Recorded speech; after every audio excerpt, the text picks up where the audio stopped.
Hi, everyone here in the United States and around the world. Good news, we've broken through 234,000 subscribers and are very close to 235,000. And I look forward to seeing a lot of you at upcoming conferences in California. I'll have conference ticket updates for April and June, Contact in the Desert and Portal to Ascension later in tonight's program. But next up, only 2 weekends from now, will be the Parapod Festival, March 31st to April 1st, produced by Tony Sweet, owner of USBN Radio. It's a 2-day celebration about paranormal mysteries held in Santa Clarita, California, north of Los Angeles, in the Mentryville Park and Hyatt Regency, Valencia. You can buy tickets at www.parapodfestival.com. And also, the Parapod Festival is honoring me with the 2023 Media Legend Award.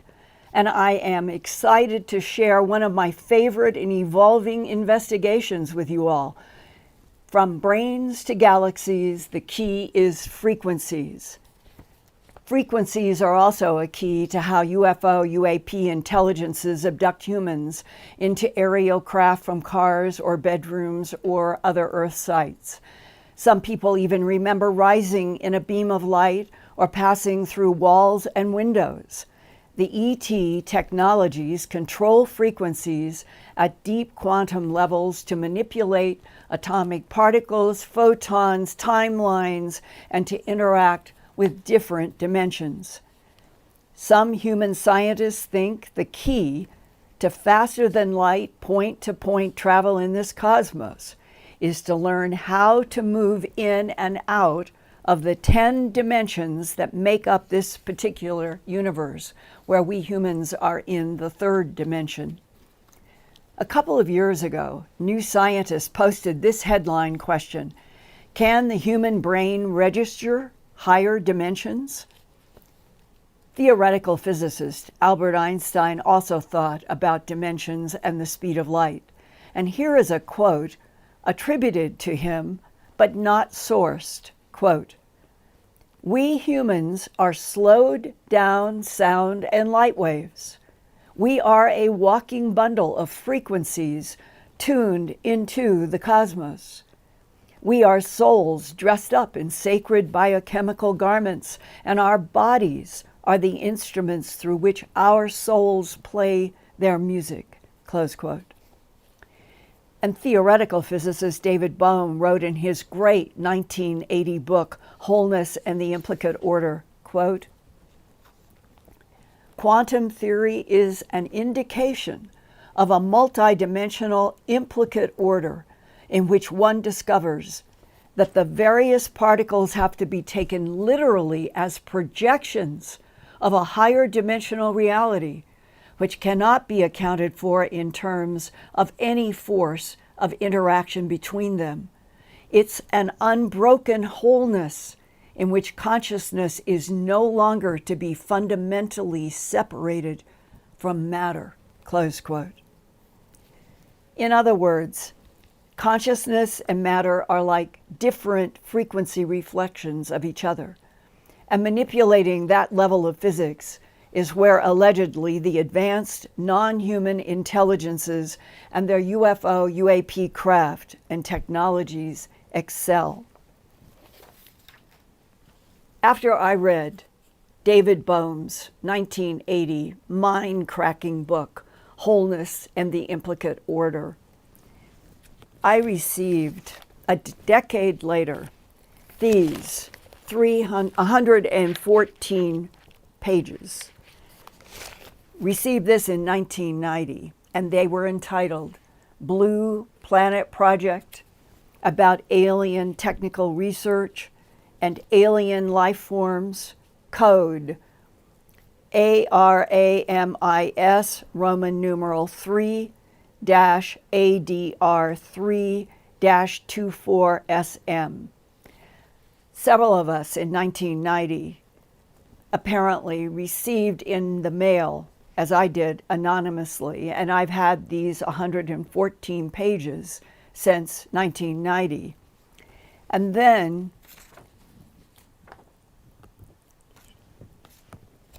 the preface says, quote, "The following document is believed to be the personal notes and scientific diary of a scientist who has and was contacted and contracted by the government over several years to visit all crash sites, interrogate captured alien life forms, and analyze all data gathered from that endeavor.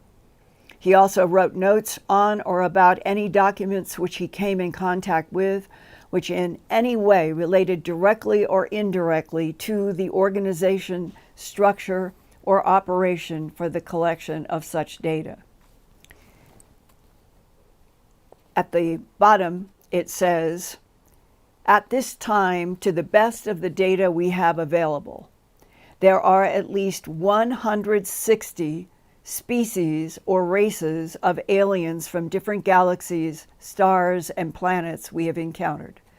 You will find as much data as we have available through 1990, when this 114-page document was originally assembled and distributed, and that we have data on each race in the following pages as each race is discussed. There are still more aliens we have not encountered yet, but we feel it won't be long before we do. There will be more to come later. And note, this document is the alleged result of the actions of one or more scientists creating a covert, unauthorized notebook documenting their involvement with an above top secret government program. Government publications and information obtained by the use of public tax monies cannot be subject to copyright. This document is released into the public domain for all citizens of the United States of America. And it is my understanding from an aerospace source of the last 3 years that a very secret branch of the United States Space Force, with the teaching and overseeing help of tall whites and Nordics, has logged information about 168 ET civilizations in our region of the Milky Way galaxy. And here is the 23rd page of the 114-page document about other dimensions. Quote, "We, the people of Earth, exist at the third dimension because our atoms have a specific frequency which makes us able to exist at the third dimension. This specific frequency is stable enough for all our lifetime.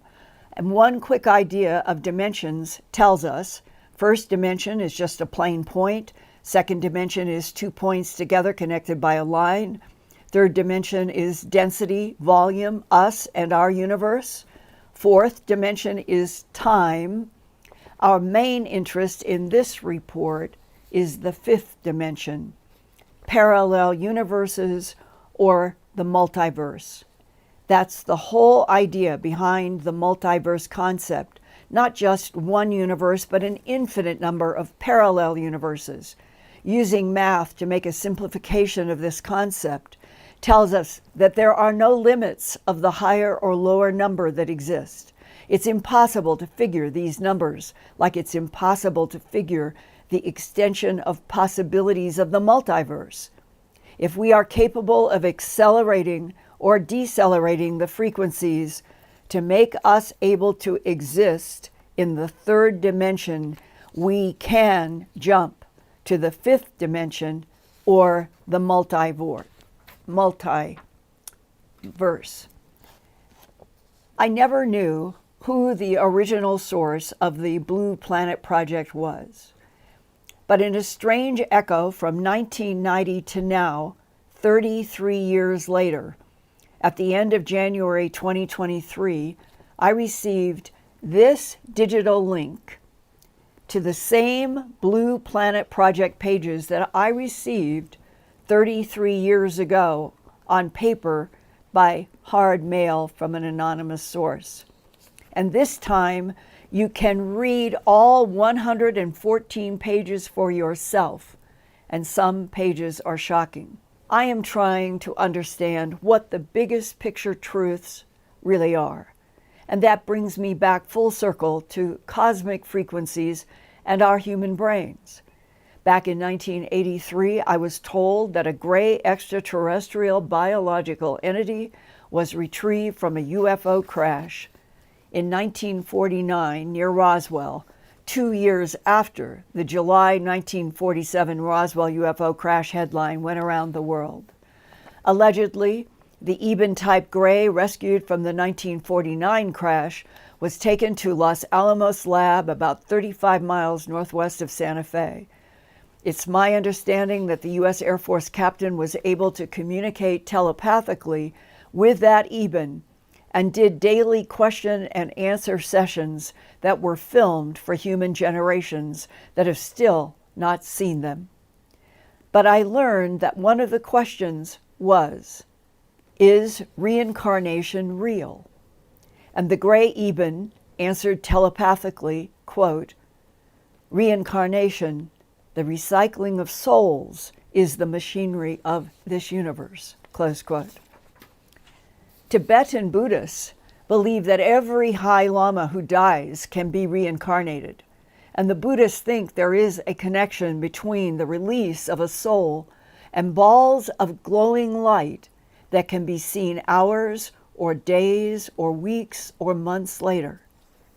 Paranormal spirit orbs are believed to be photographic representations of the spirit of the dead, or a human soul after a person dies. About 2 weeks ago, on March 2nd, I found this email from Jason and Jenny Walsh, who live in Ormond Beach, Florida, near Daytona. The subject line reads, quote, unreal footage caught on ring cam, and the question, have you ever seen an orb this clearly? I was sitting outside and saw nothing with my naked eye, close quote. Watch the lower left corner of the window shade as I click play now, and in 5 seconds, a little light will rise upward and we have slowed it down. The homeowner, Jason Walsh, is sitting in the chair looking at his cell phone, but he has no awareness of the little moving ball of light coming toward him, which then turns left and goes through the second window shade. And then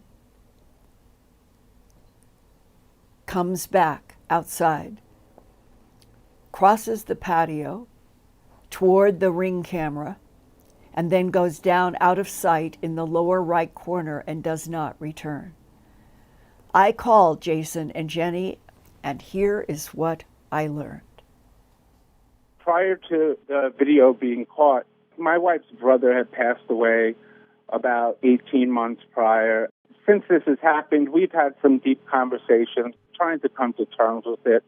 And we were talking, and it got really intense, and there was a lot of tears. And I stepped outside to take a break and smoke a cigarette. And I was sitting outside for about 10 minutes, and she got an alert to her phone that there was movement out front by the ring cam. I was sitting out there, and I didn't see anything with the naked eye.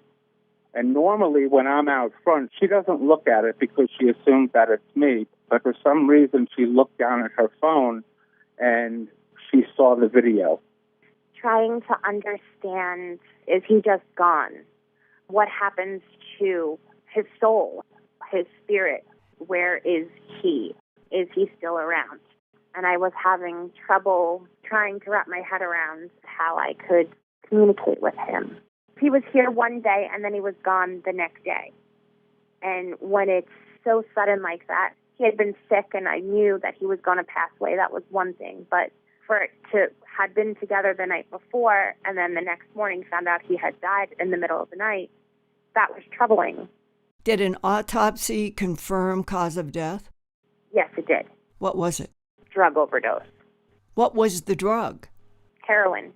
He had had a problem with drugs, but he had been sober. He had gone to rehab. So he was sober. Wow. And now it's about 18 months later, on October 14th, 2022, not very long ago.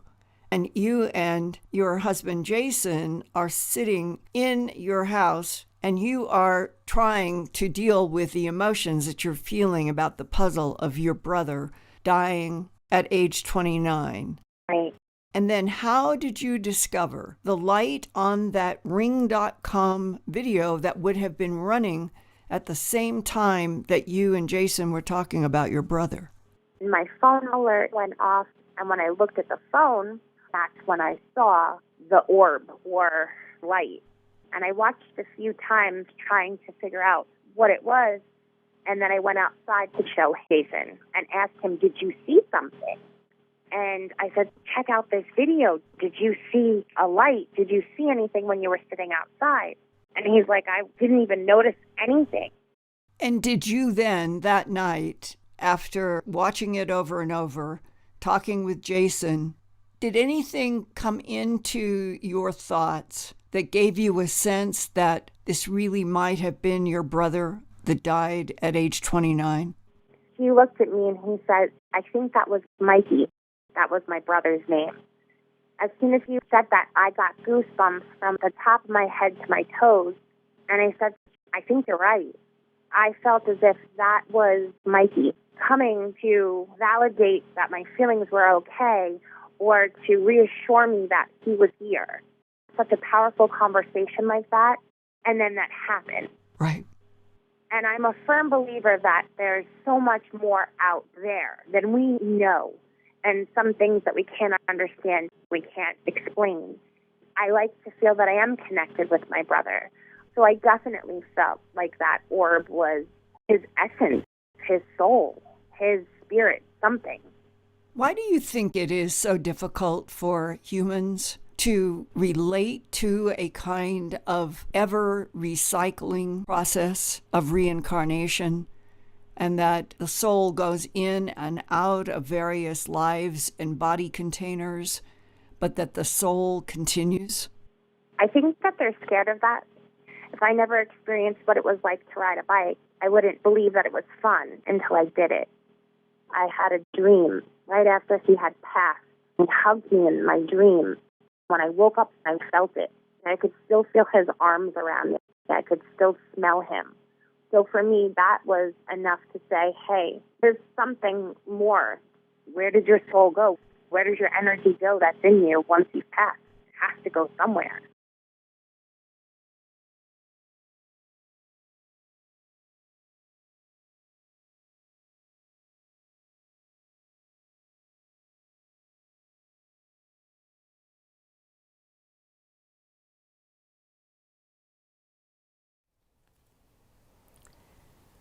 As I listened to Jenny Walsh, I thought of a scientist that I interviewed for my book, Glimpses of Other Realities, Volume 2.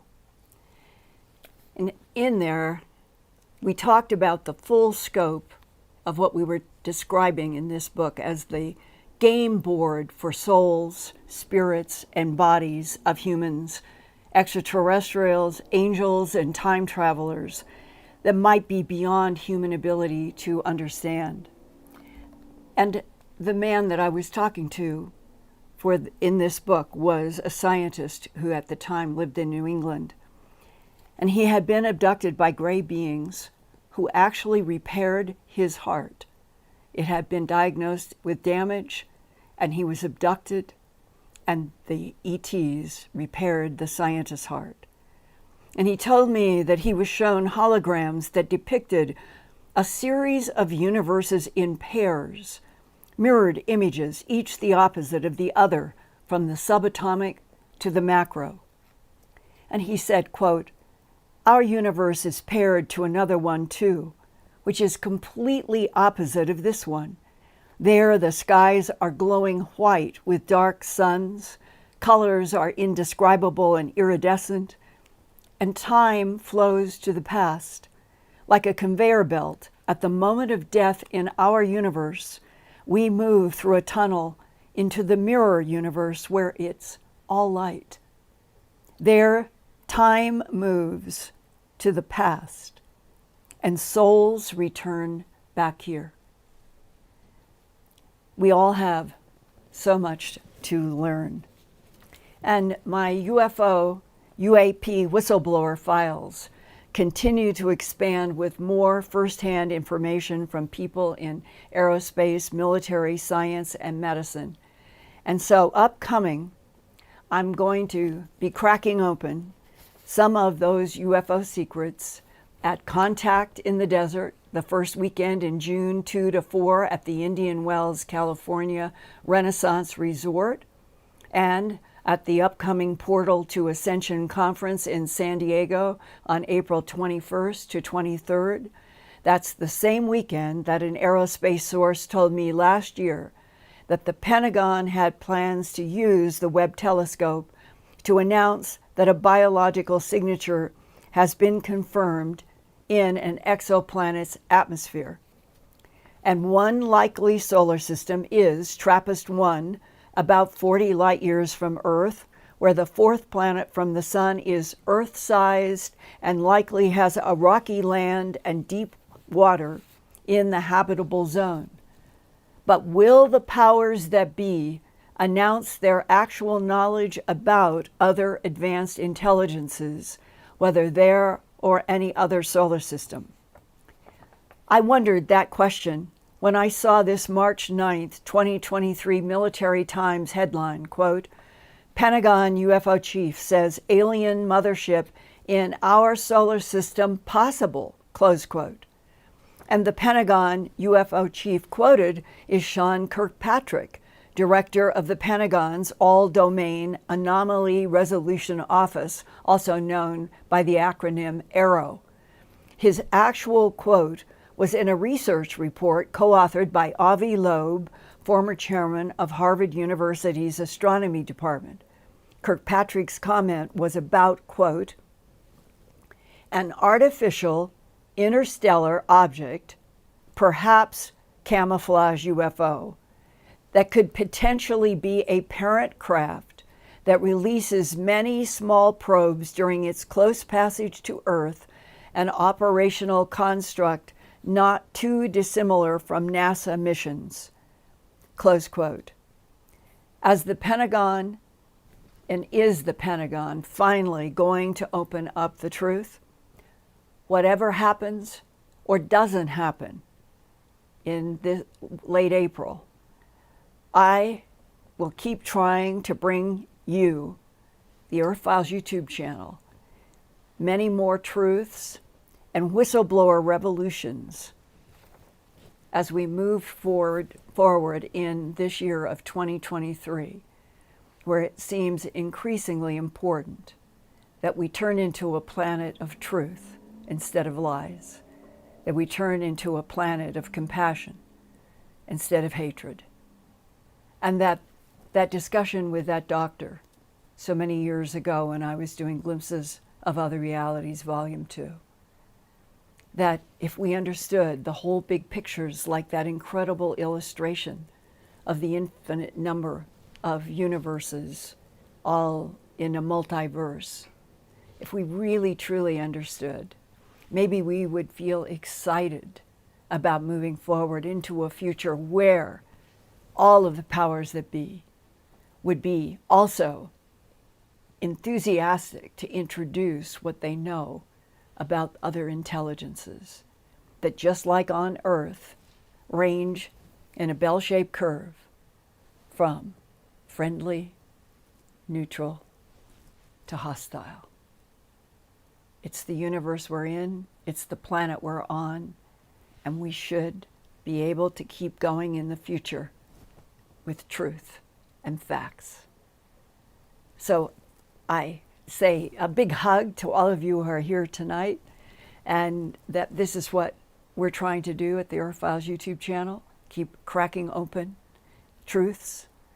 And with that, Ian, I want to segue over to you. Thank you, Linda. You mentioned your keynote talk is going to be about frequencies. Bunny Lores starts us off straight away this evening with, please define frequencies, please, Linda. Some of us need to be spoon-fed. A frequency is anything that has this kind of a motion to it, whether you're talking about the frequency of light or the frequency of infrared or the frequency of what water would emanate.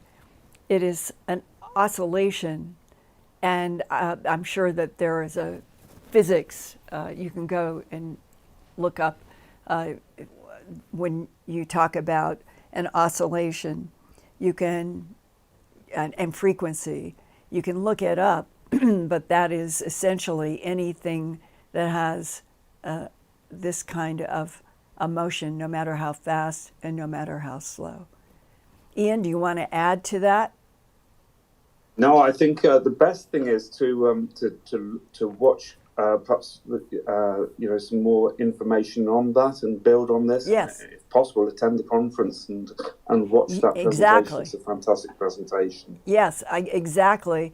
The whole issue of frequencies and other dimensions and all of that will be part of what I will be sharing at the Contact in the Desert and at Ascension, Portal to Ascension. So, and then I'm doing just at the at the 31st to the 1st, 31st of March to April 1, I'm at the Parapod Festival that we started out tonight with, and there I am doing, it is one of my most favorite programs because it's focused entirely on the whole issue of frequencies, brains to galaxies.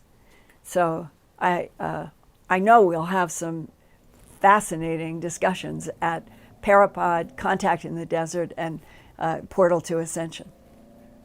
Okay, Ian? Yes, we've posted the links in the show notes to all of those upcoming conferences, and I've also put them in the chat this evening. Good. Linda, other people are saying that they've also seen orbs. Gary J says, Linda, that's exactly what we saw. Oh my God. Yeah. And it's a plasma.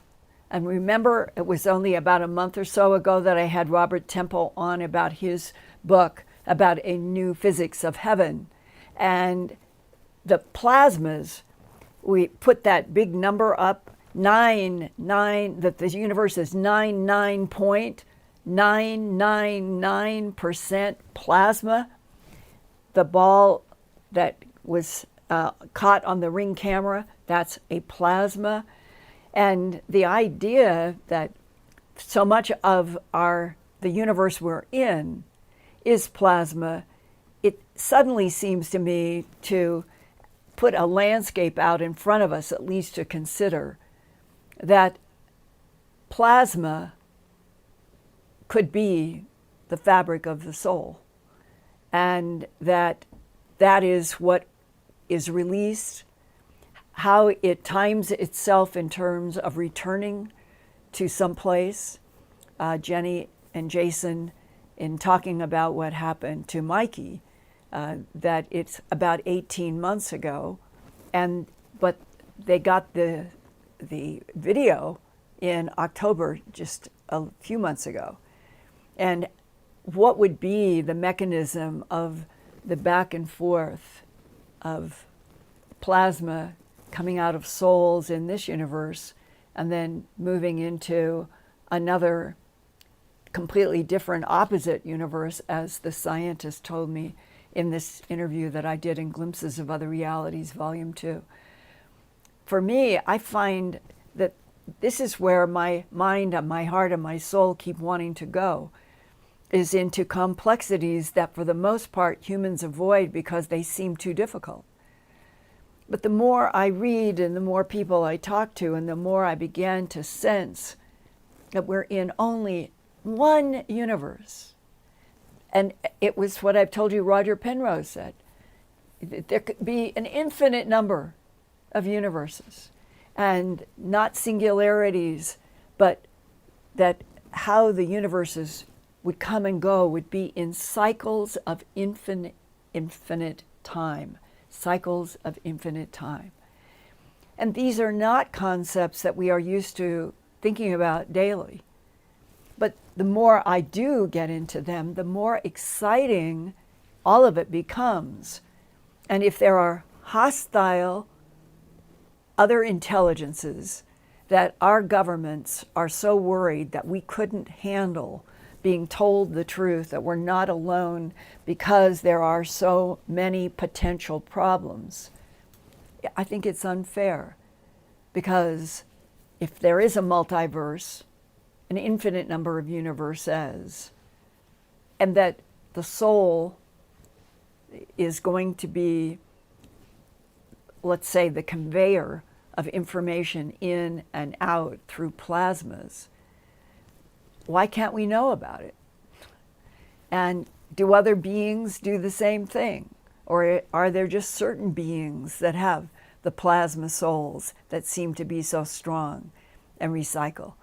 These are questions I have no firm answers to, but they keep coming up over and over and over again.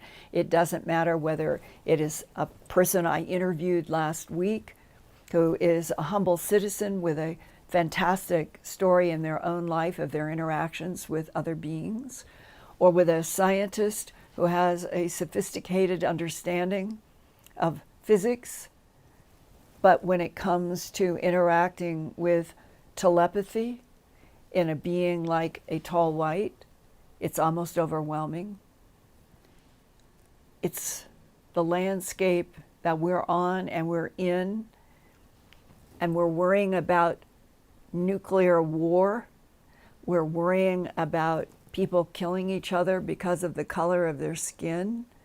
We're worried about people bashing each other because they're female or male or something that is a combination. It seems to me that Homo sapiens sapien at this point, after 45,000 years, we deserve to know all the truth that our governments and power brokers know, and that there are people coming forward, as I've introduced pieces tonight, who do seem to have some legitimate files. At least there's a consistency in some of the whistleblower information. And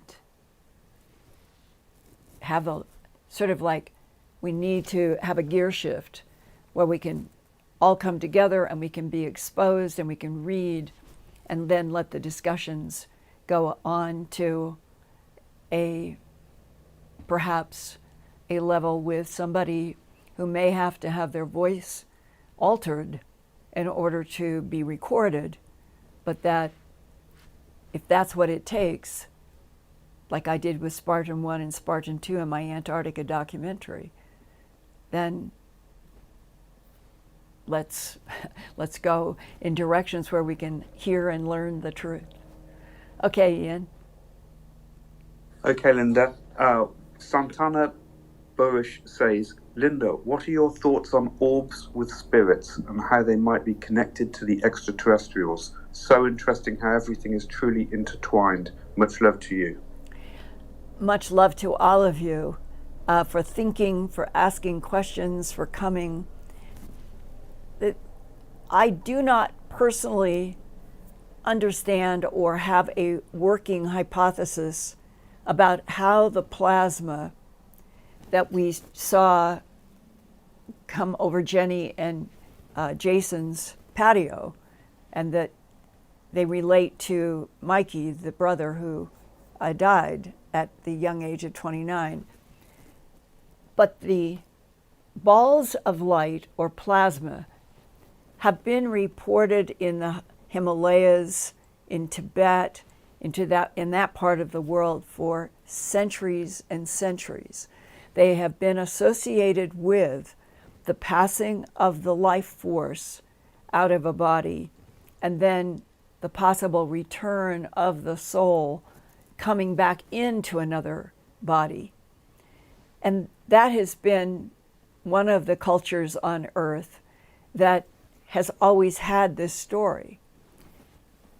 the extraterrestrial aspect of it, I think that if you go back into the 50s and 60s, that you may or may not find as many reports about a variety of different orbs. But eventually, as you get up into the 1960s, and the reason why I say that and am looking at that timeline is that when I started producing A Strange Harvest about animal mutilations in September of 1979, I had no education about any of this that I'm sharing and talking with you tonight.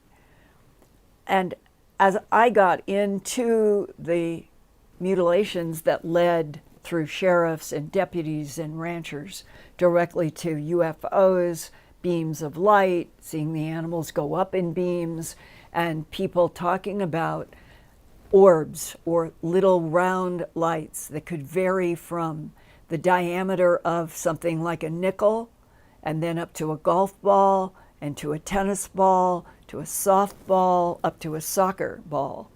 And one man I remember back in the mid-'80s, when I was working on the project for Home Box Office, he said that in a department that he had worked in our government, that they even had a word that they used about the basketball-sized glowing spheres. They called them, he said, diastomeres, diastomeres. I don't know whether that's true. I'm just sharing it because the diastomere was defined for me by this government person as specifically the basketball or soccer ball size were upload, download that could run movies through human minds by coming and doing historic scenes, doing all kinds of things, running movies. And after I had had this discussion about the soccer to that size of a ball of light, I remember that I had a fascinating discussion with one of J. Allen Hynek's best friends. His name was Richard Sigismund, and he lived in Boulder, Colorado, when I lived in Denver. And I was introduced to Richard Sigismund when I was working on A Strange Harvest, and we became friends. And he and Allen Hynek and Leo Sprinkle and I would talk about many, many aspects of the UFO phenomena and what they were getting in hypnosis and all of that. And then one day, Richard Sigismund said, I don't normally like to make myself be the subject of anything, but he said, we're talking about these spheres of glowing energy that are associated with the UFOs. And he said, I'd like you to know about something that happened. He had some mines that he owned in the mountains going west of Boulder. And he said one day he was up doing work and he had 5 or 6 men with him. And all of a sudden came a silver disc. And out of the silver disc came one of those basketball, soccer-sized lights. It was very clear. Other people saw it. And then they watched, and he watched almost, as he said, almost afraid. But he said, I decided I would just go ahead and stand my ground no matter what. And that the sphere of light came down in front of Richard Sigismund and stopped at about 2 feet. But as I recall, he said, as tall as he was, it stopped like head to head, if you want to say the sphere. And then Sigismund told me immediately, he said it was like a film running at a rapid rate, came into his mind's eye, and it was of another silver disc that 20 years or so before, he had been up in the mountains climbing, and another silver disc came up over a hill, and that it was irradiating something. It was light or frequency, and he stood there stunned. And that's what was played in his mind by the sphere, as if saying, we saw you before, we're seeing you again. And then the sphere, I remember Sigismund looked at me, he said, I'm not kidding. I don't know how I did this. The sphere seemed to ask me if it could enter. And he said it entered my chest, and I saw more images, and then it left and went up and disappeared. And he said the miners up there in where all this took place, they were just standing, stone silent, staring at Sigismund, saying, what the has just happened here? And he never, ever came to a solid conclusion in all the times that I knew him up to the decade that he passed, that he would think about and he would bring up that diastomere or whatever it is coming into his body. And he didn't feel anything really. It's the images that started going through his mind, and so he associated yet again that was the purpose of the glowing sphere, was perhaps downloading, uploading simultaneously information. And today we might say we're headed in that direction with all of the drones that we are making, and eventually instead of metal, maybe they will go into a plasma, and the plasma will have interactions like what happened with Richard Sigismund, perhaps what happened with Jenny and Jason, on a timeline that humans don't understand. Why would Mikey's soul essence come in October of 2022 when he died perhaps in the summer of 2021? What is the disconnect? But we look at time through our ticking clocks and seconds. When you get over to people who are in the human abduction syndrome, and they will talk about how they were doing something right up to a second, and then they think something happened, but their memory then continues, and it's only later under hypnosis that they find, like the speedometer in the car that blurred, that was the only thing, that days somewhere else could be somehow sutured by the ETs with their advanced technologies in which they can manipulate time and space and plasmas beyond our understanding. Ian? Follow up on the frequencies, Linda. Don K. Johnson relates to us in the chat. In 1972, while sitting in the field, I had missing time. Afterwards, all I could think or talk about was resonant frequencies. I was told or was thinking resonant frequencies are the answer to everything. Yes, and if we only could be educated, it's as if we are stumbling around slightly in the dark, trying to understand subject matter that governments have tried to keep us from ever paying attention to, and that we're not going to evolve and grow up if we aren't educated more, if we don't come to some, what I consider to be more truthful relationship with this universe that I am convinced 100% is conscious, and that we are in a conscious universe that interacts with all other consciousness, and that is a huge key to what people in the Himalayas and Tibet and that part of the world so long ago always talked about, the concentration, the focus, the yogis on what you focus. It is an intention carries a frequency, and depending upon that frequency and the consciousness in the universe, things will manifest or can manifest from air to matter. And all Linda, we've got to... Oh, yeah. Sorry, I didn't mean to cut you off. Go ahead. Go ahead. I was just going to say, Kenny mentions the conversations are spinning wildly tonight in the chat room, and there's nothing wrong with that. That's what we welcome. Several people have posted their own experiences of orbs. Mother's Tarot says, had a blue orb over my right shoulder appear while on a personal Zoom chat. Wasn't recording because it was two friends talking. She spotted it and pointed it out to me.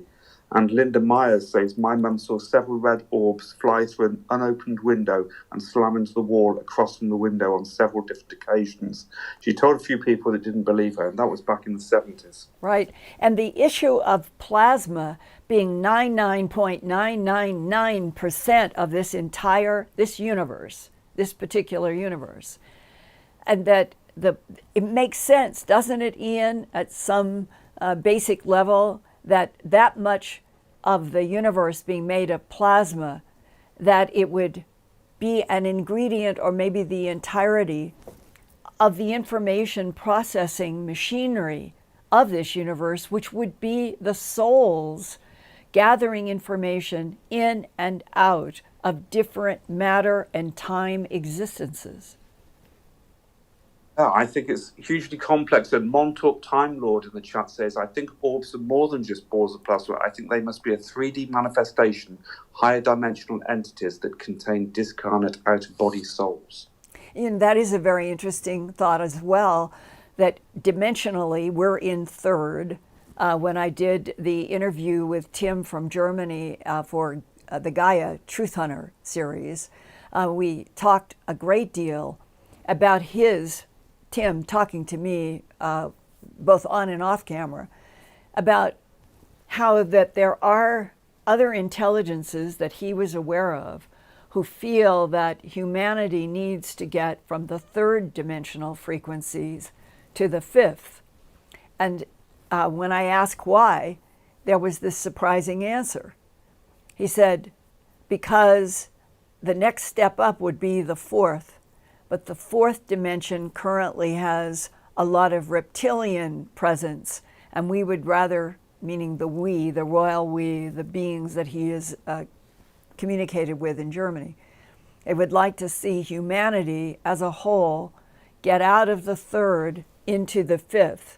And in the fifth, from his description, the higher frequencies, it's mostly lots of things having to do with light and frequencies that are not violent. It would be peace. Like we would like to see heaven on earth with no war and no violence. Maybe that is what the fifth dimension is about. And could an entire civilization on a planet jump from the third to the fifth? Is that even physically feasible or possible in the physics of multiverses and plasmas and the thought that dwells in the light? Because that is the level where everything for me begins to make some sense.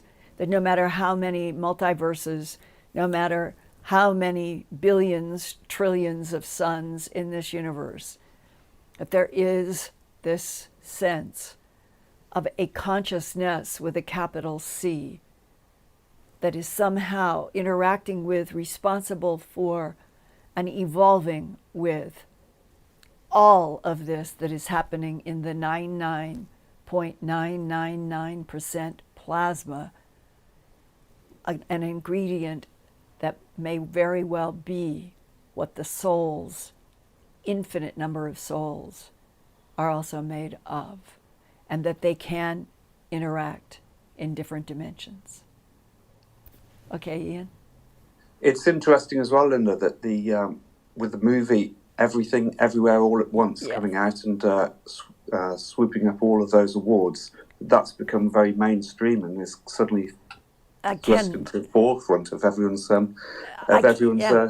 movie-going experience at the moment. I cannot wait to see it, because it is supposed to be taking as, if I understand just from a conversation earlier today, that it is looking through the lens of the multiverse at humans in existence somehow portrayed in this amazing film.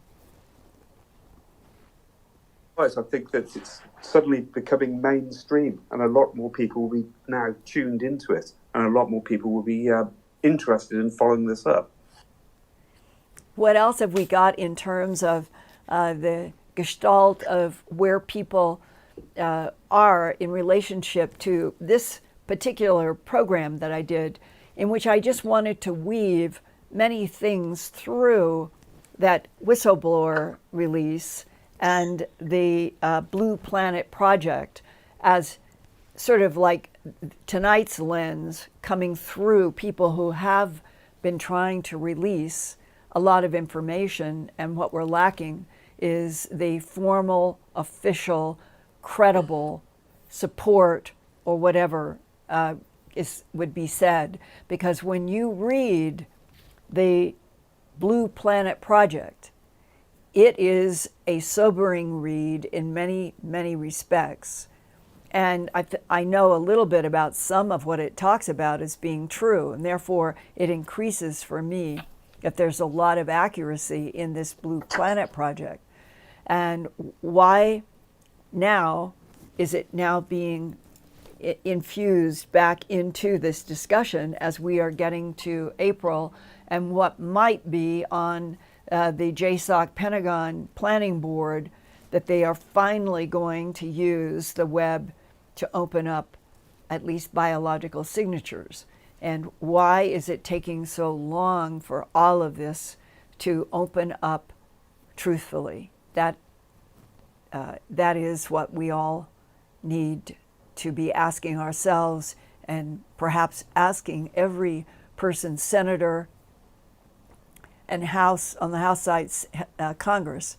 If everybody started writing letters, it might actually have some effect of releasing something.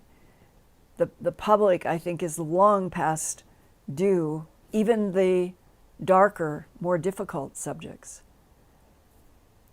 Okay? Well, we've got Leak U has commented in the chat this evening. Someone loaded a 15-second video to me a few days ago of a tall white. It appears authentic. Wow. I was advised the 15-second video was captured at a secure location. I had an expert look. It says the video was of a tall white repairing its craft. Please take a look. They reached out to us and asked where they could send it. I said Earthfiles at earthfiles.com, so please look out for that video. Oh, yes.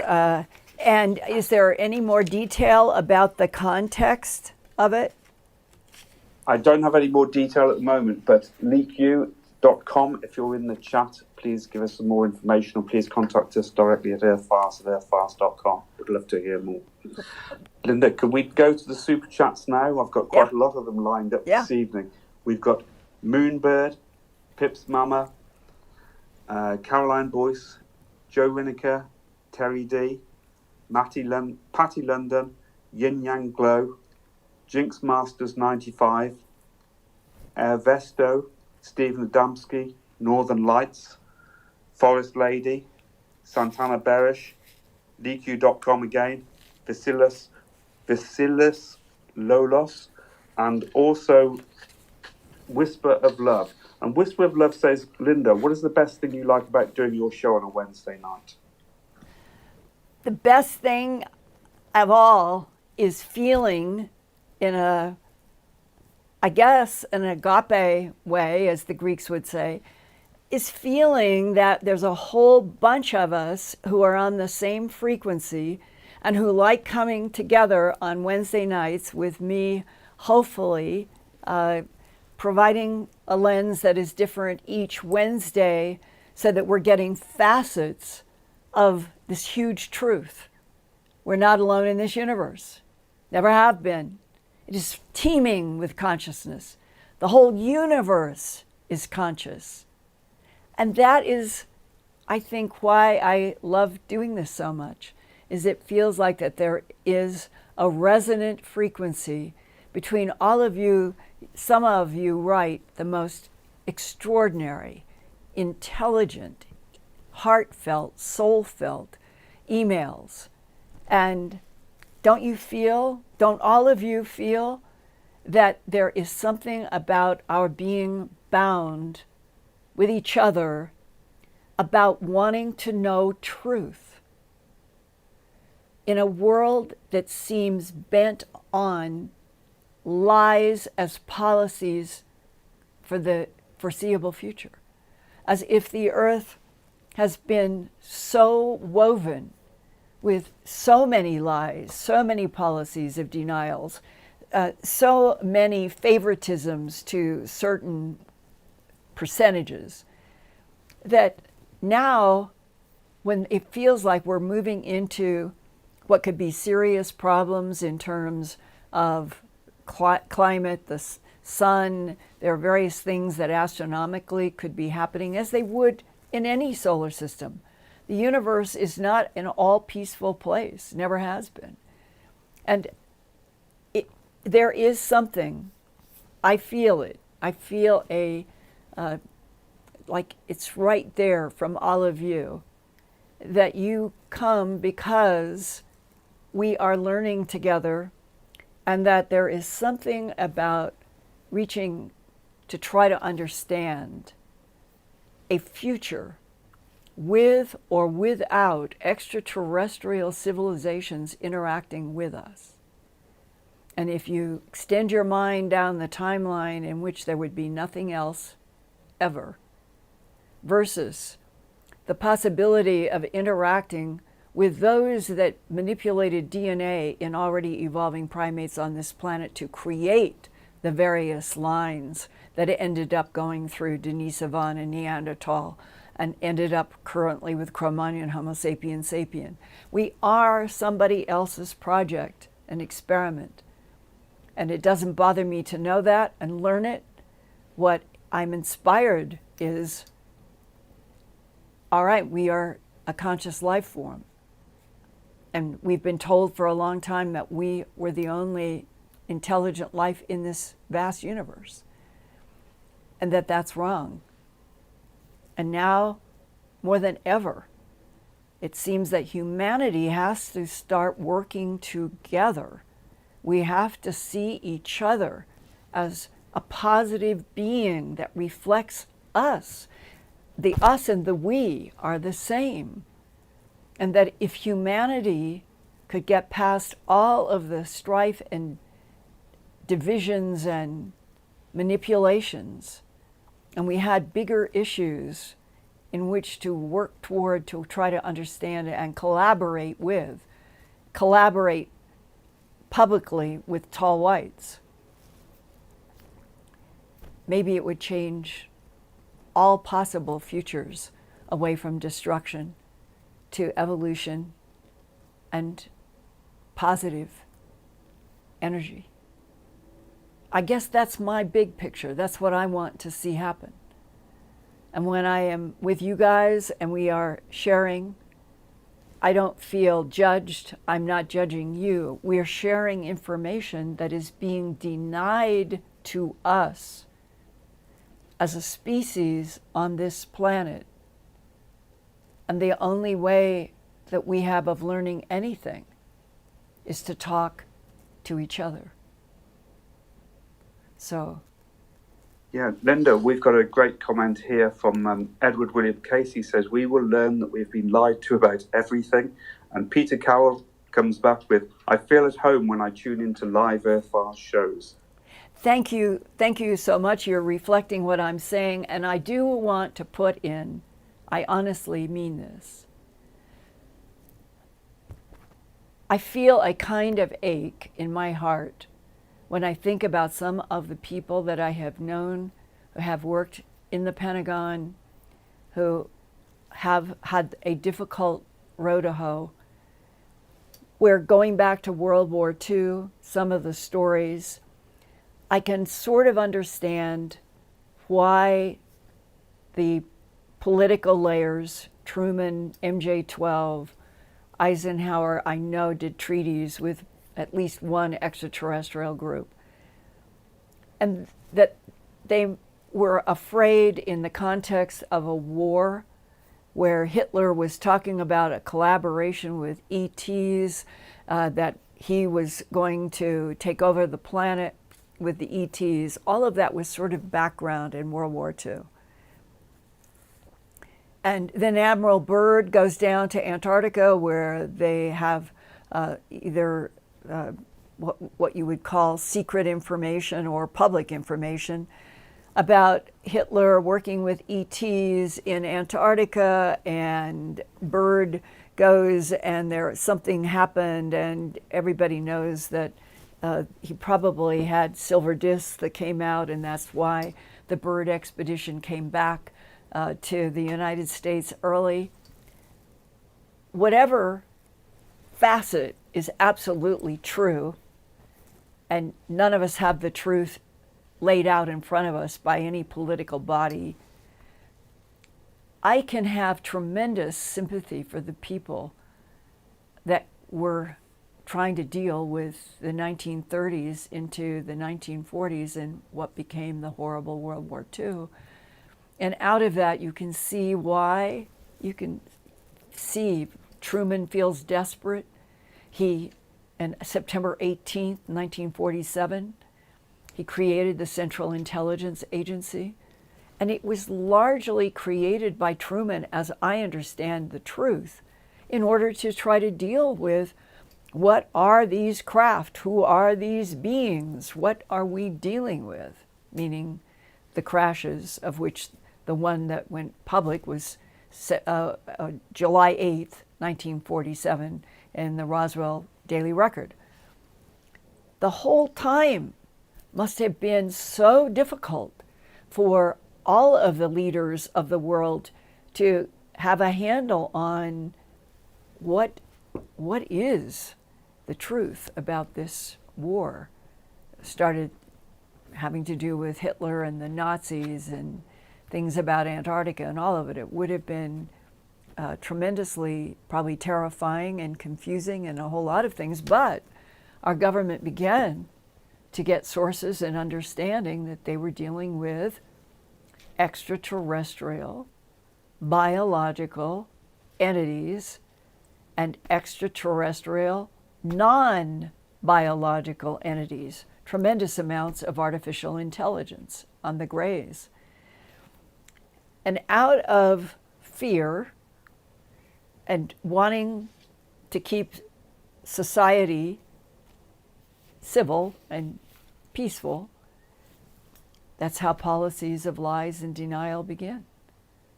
But then, as Jim Mars and I used to talk,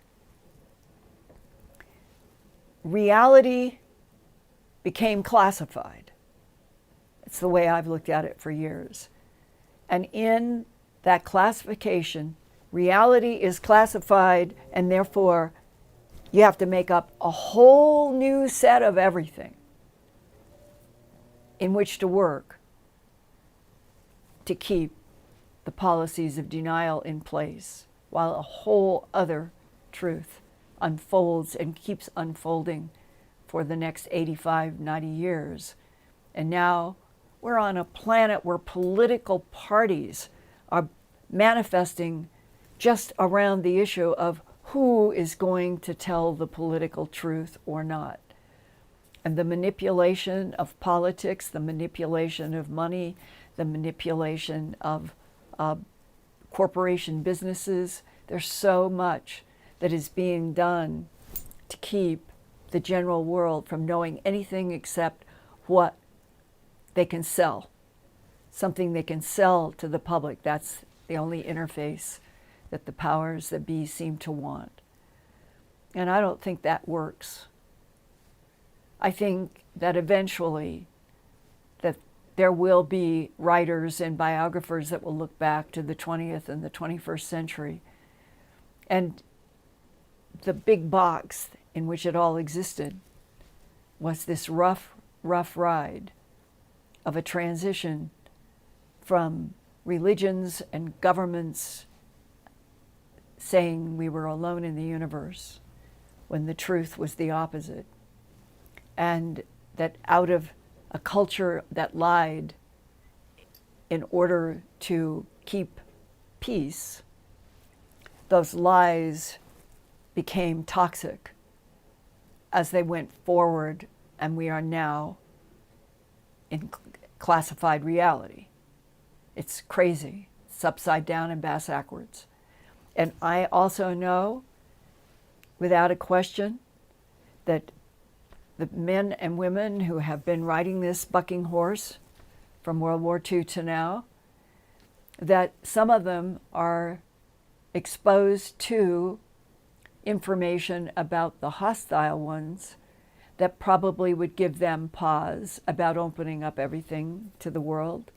But I've talked with too many other people who say it's the lies and the policies of denials that are going to kick us in the end.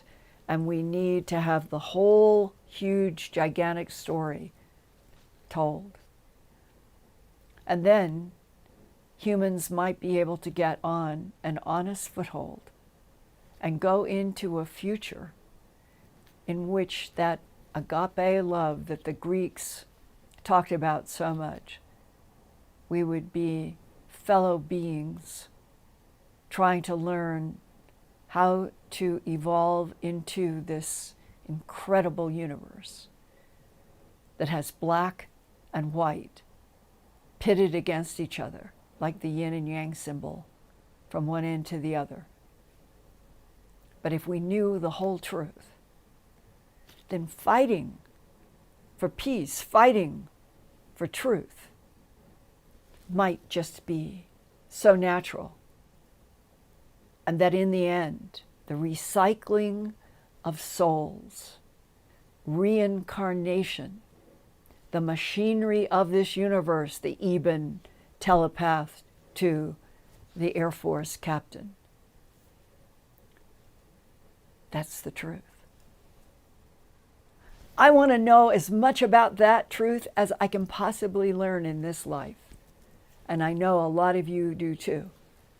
So, through the lenses of what are the truths, who are the military voices, the science voices, the doctor medicine voices, engineering voices, all of them who have pieces of this huge story, can we continue through the Earthfiles YouTube channel for me to bring as many as I can in which there's reliability about the source of their information?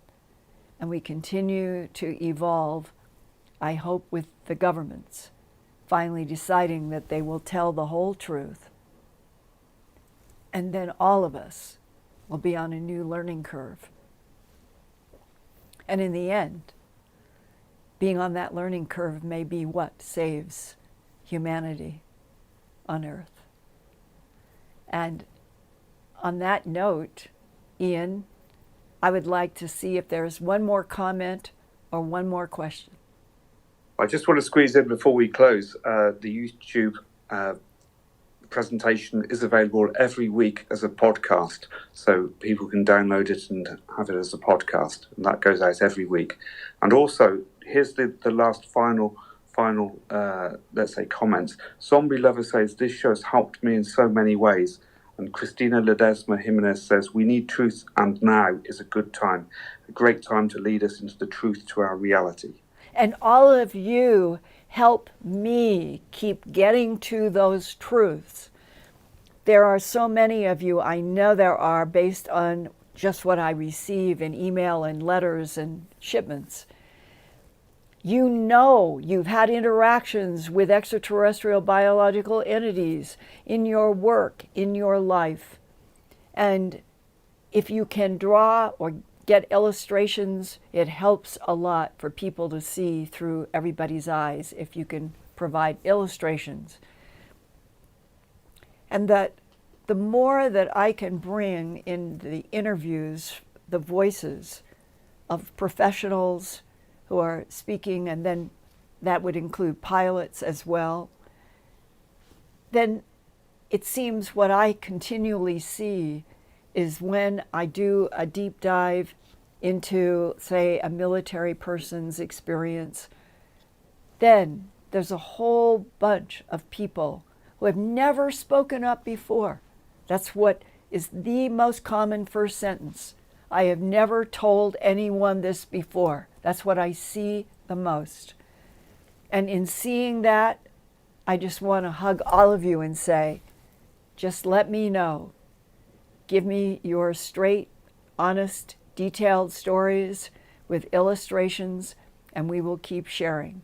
And that it is so important for the people in the military and pilots to be able to talk as honestly as possible, because in many ways it has been the military and the pilots who have had the interactions for so long with the UFO phenomena, but they were always told not to talk. And the non-disclosure agreements have covered up and made it impossible monetarily and in work. And that's the part of this revolution now that I hope that we can contribute to more and more and more releases of what has happened, so that we can understand better what is happening now and what may come in the future. And on that note, I love you guys. I love you so much. We are consciousness. Each one of us, we are consciousness interacting in this huge universe that is conscious of us. See you next week.